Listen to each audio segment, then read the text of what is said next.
আপনাদের আমরা কথা দিচ্ছি, এপ্রিল মাসে বিজেপি সরকার এলে মে মাসের ক্যাবিনেটে আমরা আপনাদেরকে 1 জুনের আগে 3000 টাকা করে দেব। এটা আমাদের সংকল্পপত্র কমিটি সামগ্রিক বিষয় থেকে বাড়াতে পারি, কমবে না। আমি দায়িত্ব নিয়ে আপনাদের বলছি। এবং কেবলমাত্র লক্ষ্মীর ভাণ্ডার 500 টাকা বৃদ্ধি ভোট ব্যাংকের জন্য যে করেছে প্রমাণিত। আইসিডিএস, আশা, সিভিক, প্যারা টিচার এবং যুবশ্রী এপ্রিলে হবে, আগস্টে হবে, কিন্তু লক্ষ্মীর ভাণ্ডারটা আইপ্যাকের বুদ্ধিতে মার্চের 1 তারিখে 500 টাকা ঢুকিয়ে দিতে হবে।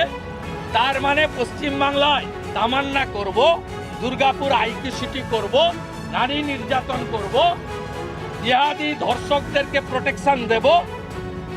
অন্যদিকে ভোটের আগে 500 টাকা ভিক্ষা ঢুকিয়ে দিয়ে মা বোনেদের ভোট কার্যত ঘুরিয়ে কিনে নেওয়ার চেষ্টা করব।